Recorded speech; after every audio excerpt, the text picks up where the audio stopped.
Pode começar. Então, hoje a nossa lição é a número 4, a lição Como enfrentar a oposição à obra de Deus. O nosso textuário, ele se encontra em Neemias 4, capítulo 4, versículo 9. Porém, nós oramos ao nosso Deus, e pusemos uma guarda contra eles, de dia e de noite, por causa deles. A verdade prática.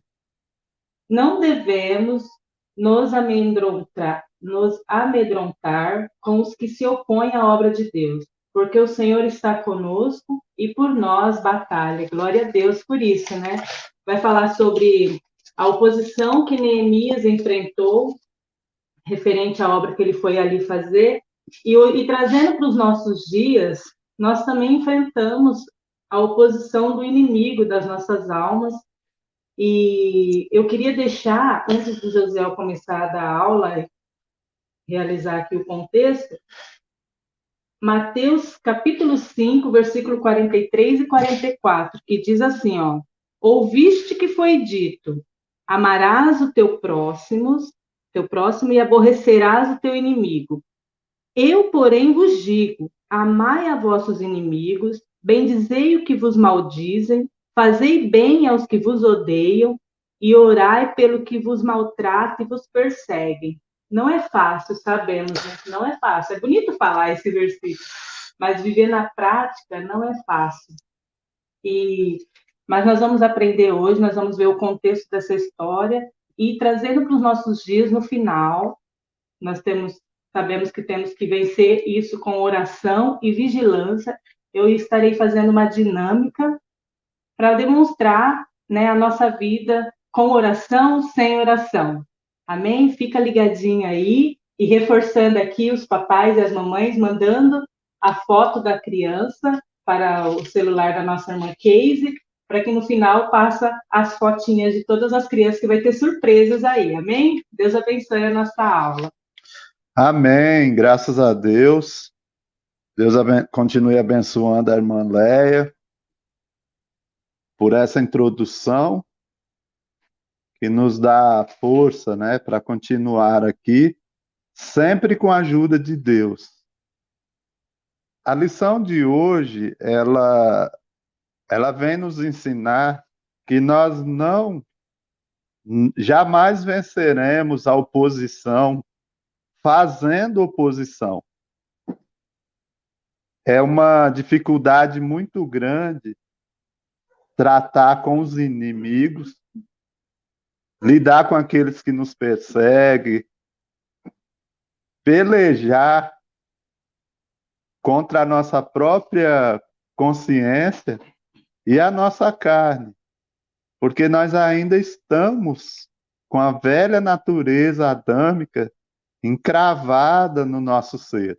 Então é por isso que se torna difícil. Mas Neemias, ele vem nos ensinar que através da oração e através da vigilância, que é a parte humana nesse negócio, nessa construção, nessa reconstrução, nós podemos vencer. Se nós fizermos desse jeito, de acordo com o que Neemias fez, nós sairemos como vencedores. E vale lembrar que qualquer crente, pode sair vencedor dessa questão. Porque Neemias, quem era Neemias? Era apenas o copeiro do rei. Lá no capítulo 1, ele mesmo fala: Eu era o copeiro do rei. E ele então é chamado por Deus para ir a Jerusalém para reconstruir esses muros. E lá ele encontra muitos inimigos. A Bíblia menciona aqui talvez dois ou três. O mais famoso aqui é o Sambalate e o outro Tobias, o Gesem, mas existia muitos inimigos. Na verdade, a lição vem dizendo, existia um exército ferrenho contra a reconstrução daqueles muros. E aqueles muros serviriam de proteção, serviria de ter um hino da nossa harpa que diz: um muro é de fogo que nos protegerá. Então, Neemias estava reconstruindo aqueles muros, era a ideia dele, a intenção dele, e a vontade de Deus para a própria proteção do povo contra os animais selvagens, contra os inimigos daquela região vizinha, contra os ladrões, contra os salteadores. Então, Neemias queria o bem para o povo. E, irmãos, quando nós queremos um bem, pode esperar que o nosso adversário ele vai se levantar e vai usar outros inimigos além dele que fica por trás manipulando para querer nos desanimar e nos destruir.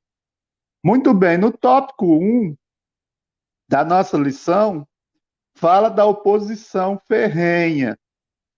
E logo que eles souberam que Neemias tinha uma nova intenção ali, vinha trazer novidade, porque o povo estava cansado, talvez de falsas promessas, talvez de estar sofrendo com aquela falta de proteção.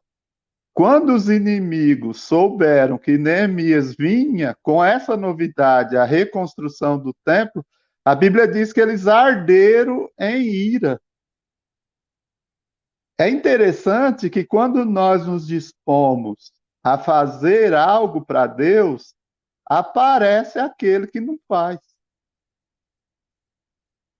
Aparece aquele que vem deixando de fazer, que é negligente.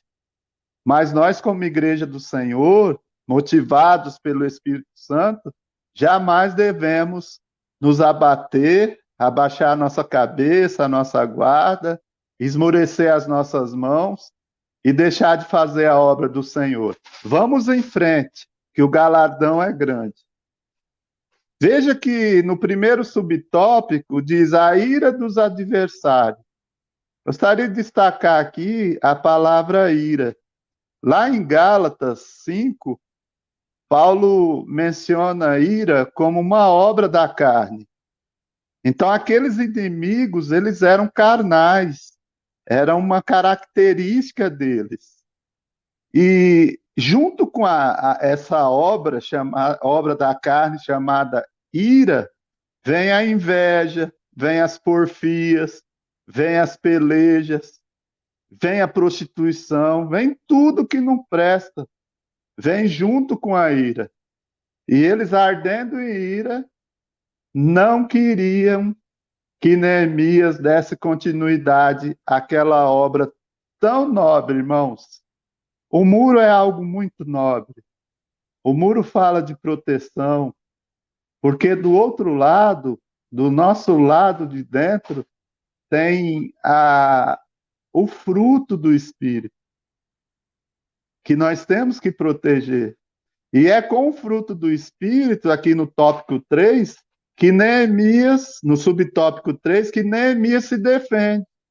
Então, nós como igreja do Senhor, temos que cultivar esse fruto diariamente, porque a nossa luta não é contra a carne, não é contra o sangue, mas é contra os principados, contra as hostes da maldade, contra as potestades que habitam nos lugares celestiais. Então, os nossos inimigos são muito mais poderosos do que nós imaginamos. E aí, o que acontece? Eles levantam uma falsa acusação. E aqui diz que mal começou, não havia nem começado a reconstrução, eles começam a pôr defeito. Olha, vocês não vão conseguir. Esses fracos judeus jamais vão conseguir reerguer esses muros. O outro disse assim: se passar uma raposa, veja que exagero. Isso nos arremete àqueles 10 israelitas que foram enviados por Moisés e ali para espiar a terra, e lá eles viram os gigantes como gafanhotos. Eles se compararam a gafanhotos. Isso é uma figura de linguagem exagerada, né? É o chamado hipérbole, a hipérbole, né? Que se chama na teologia, no estudo da teologia. E aqui eles usam essa expressão: ah, se passar uma raposa e abanar o rabo para cima desse muro, vai cair. Mas não caiu. Se a sua casa estivesse construída na rocha, ela não vai cair, porque a rocha é Cristo e ele está do nosso lado. A única arma que Neemias usou aqui, irmãos, claro que a palavra, ele usou a palavra, que é a espada do Espírito, junto com a oração e também a vigilância. Ele montou guarda nos lugares onde os inimigos iriam passar. Então, onde estiver o nosso tesouro, ali estará o nosso coração. É por isso que nós temos que guardar bem aquilo que nós temos, para que nós não venhamos perder a nossa coroa. Lembre-se, não, não se faz oposição, não se vence oposição com oposição. Jamais. Se vence oposição com oração, com jejum e com a espada do Espírito, que é a palavra de Deus. No tópico 2, fala da crítica dos adversários. O conteúdo das críticas. Aqui, irmãos, eles dizem principalmente que Neemias era um fraco líder. Ora, quem é esse copeiro que sai lá da Pérsia? Ele não é um engenheiro, ele não é um grande mestre de obra, um construtor, mas eles não sabiam que Neemias tinha intimidade com Deus, de que Neemias se preparou em oração, em lágrimas, em rogos, em súplica, e Neemias conhecia a promessa, que é algo que eu quero destacar aqui. Você deve conhecer o que Deus te prometeu. Deus te prometeu uma casa forte, uma casa que jamais será derrubada. Aqui a professora Leia, ela destacou a, a nossa atitude, Jesus ensinando aos seus discípulos como nós devemos agir diante dos inimigos quando formos atacados por ele. E está dentro de um contexto, lá no final, no capítulo 7 do Sermão da Montanha, no verso 25, diz que nós devemos construir a nossa casa na rocha. E o principal material ali vou até ler aqui, olha o que diz: e desceu a chuva, e correram os rios, e assopraram ventos, e combateram aquela casa, e não caiu, porque estava edificada sobre a rocha. Esses três inimigos mencionados aqui, eles vieram para combater a rocha, ou melhor, combater a casa. É o mesmo contexto aqui de Neemias. Sambalate, Tobias e Gésem. Eles vieram para combater a reconstrução do muro. Mas Neemias conhecia as promessas de Deus, que Jerusalém haveria de ser reedificada, que o povo de Israel haveria de voltar. Foram os profetas Isaías, os profetas Jeremias, principalmente. Isaías disse: olha, mesmo que o meu povo tiver no cabo do céu, ou seja, lá na outra extremidade do mundo, eu os trarei de volta. Então, Neemias conhecia essa palavra, conhecia essa promessa, e por isso que ele foi, se agarrou a ela, e em 52 dias reconstruiu aquele muro. E nós temos que construir a nossa casa na rocha, nas promessas, mesmo que vier a oposição, que é a chuva. A chuva, ela desce sobre o telhado da casa. Então, fala da nossa comunhão com Deus. Conforme a chuva vai batendo, vai combatendo a casa, querendo destruir a nossa comunhão, que é vertical com Deus. Mas se tiver firme na rocha, esse inimigo chamado chuva jamais derrubará o nosso telhado. Depois vem correr os rios. E não era rio fraquinho, irmãos. Eram rios tempestuosos que vêm para atacar os alicerces. Mas o alicerce é a rocha que é Cristo. Tem uma ponte lá em Roma que está lá há milhares de anos. E ela foi edificada com material tão bem, de tanta qualidade, que está lá até hoje, sendo usado pelos modernos e modernos veículos, e até pouco tempo os caminhões também passavam ali. Só pararam de passar por causa do turismo, que agora é uma ponte turística que não pode, eles temem, né, pelo tempo que ela existe, que passa caminhões pesados, carretas. Então, quem pratica a palavra de Deus, disse Jesus, assemelho-ei como aquele homem prudente que construiu a sua casa na rocha, ou edificou a sua casa na rocha. Depois vieram os ventos laterais, que é o nosso próximo, irmão. É aqui que entra a questão dos inimigos. Como é que está o nosso relacionamento com os nossos inimigos? Você sabe que ele não gosta de você. Você sabe que ele não gosta de você, de ouvir você nem falar. Tem inveja do seu casamento, tem inveja da sua esposa, tem inveja dos seus filhos, tem inveja do seu ministério. São ventos que assopram na lateral. Mas como você lida com isso? Através do fruto do Espírito. Demonstre mansidão. Uma hora ele vai sentir fome, aí Jesus disse: dá-lhe de comer. Uma hora ele vai sentir sede, Jesus disse: dá-lhe de beber. Porque fazendo isso, amontoará brasa sobre a sua cabeça. Ou seja, você irá perturbar a consciência dele. Eu sou muito mal com aquela pessoa e ele paga o bem com o mal com o bem. O mal que eu faço para ele, ele paga com o bem.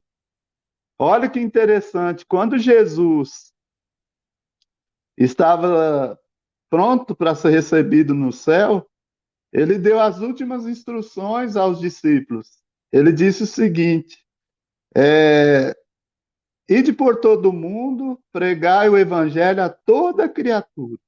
Irmãos, toda é toda. Alguém perguntou de certo, né? Fazer aqui uma analogia. Será que ele está falando daquele soldado que furou o lado dele? Jesus, por certo, respondeu: sim, você deve ir lá e falar para ele que eu tenho um lugar para ele do meu lado, no meu trono. E aquele soldado que colocou uma coroa de espinho em sua cabeça, aquele inimigo romano, e bateu, e bateu, e bateu, provocando muita febre, porque aqueles espinhos provocavam muita febre na pessoa, e principalmente em Jesus, é ele. Vá até ele e fale que eu tenho uma coroa de glória para pôr na cabeça dele. É isso, irmãos. É isso que nós temos que fazer. O subtópico 2 fala da oposição ao culto. Permitir-lhe-ão a isso, sacrificarão. Irmãos, isso é um perigo. Isso é um perigo. Quem estiver lidando com essa situação de querer impedir o nosso culto a Deus, isso acontece com maridos que não são crentes, com esposas que não são crentes, né? Ou que se afastaram. Isso é um perigo, porque Isaías escrevendo, ele disse: Assim diz o Senhor, a minha glória eu não darei a outro. Quando alguém impede, era o que os inimigos aqui queriam. Quando eles estavam tentando impedir o sacrifício, eles estavam se colocando no lugar de Deus. Eles estavam atraindo a sua atenção do povo para si. E isso Deus não aceita. A crítica à união.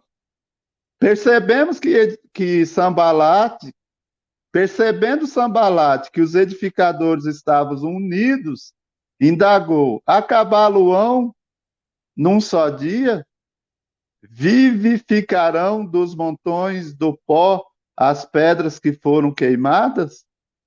Não se esqueça, a união é indispensável para o sucesso de qualquer ministério. Sem união, o povo perderá as forças, distancia-se de Deus e deixa-se derrotar pelo inimigo. Salmo 133, o conhecido salmo. Ó, quão bom e quão suave é que os irmãos vivam em união. Veja que realmente, irmãos, o povo aqui que estava decidido a reconstruir os muros, eles eram como um só, como um só. Aqui nós somos um só, e serão ambos uma só carne. Graças a Deus, vai fazer agora esse ano 25 anos de feliz união. Então, o que nós temos hoje, o amor que construiu. Ministério, parte material, casa, a casa que nós temos aqui foi juntos, veio tudo junto. Então a união fala tudo. E eles aqui estavam querendo dizer o seguinte, principalmente o Sambalat, mesmo unidos eles não vão conseguir. E foi aí que Neemias deu um tapa no rosto daquele inimigo tão ferrenho, um tapa de luva com a palavra e com as obras. Mostre, irmãos, através das obras. E no final, o nome do Senhor vai ser glorificado. O tópico 3 diz: a guerra contra os edificadores. Eles também, irmãos, são unidos. Os inimigos, eles são unidos. Já pensou se nós não nos unirmos? Se nós ficarmos um puxando para um lado, outro para o outro, como que nós vamos vencer?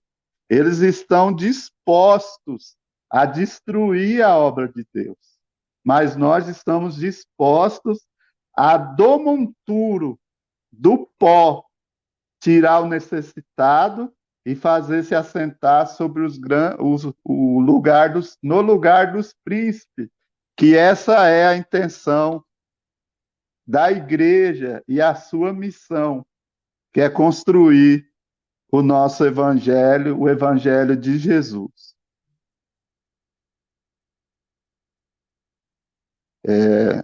A oração e vigilância. Voltando um pouquinho aqui, meus irmãos, eu falei do subtópico 1, agora o subtópico 2, a oração e a vigilância. Duas irmãs gêmeas, irmão. Sem a oração, o corpo fica manco, porque vai faltar uma perna. E sem a vigilância também esse corpo vai ficar manco, não vai ficar completo. Então nós temos que orar. Jesus deu esse exemplo. Sempre orar. Em todo tempo. É no trabalho, porque o inimigo ele age em todos os momentos. Ele tem milhares, milhões de agentes que se fortalece de acordo com a sua fortaleza.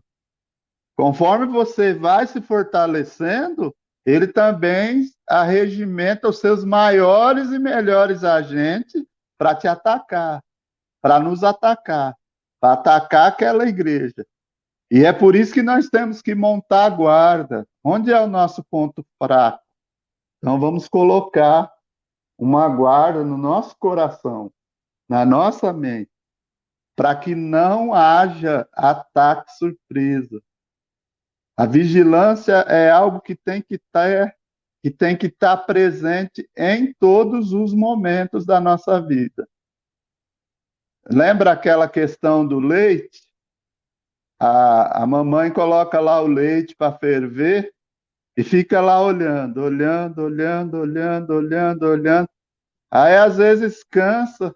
Ah, vou lavar a mão aqui. Quando olha, o leite derramou. É sempre assim, fica ali esperando, esperando, esperando, não ferve. A hora que vira as costas, o leite derrama. Bem assim são os nossos inimigos. Quando você menos espera, quando tira o olho, ele ataca. Aí ataca a família, ataca os filhos, ataca ataca a esposa, que é o vaso mais frágil, certo? A nossa esposa é o vaso mais frágil. Por isso o marido tem que estar atento, tem que, como disse o apóstolo Pedro, cuidar. Paulo disse: amai, marido, amai a vossa mulher, assim como Cristo amou a igreja. Ou seja, estou falando de vigilância. Quando nós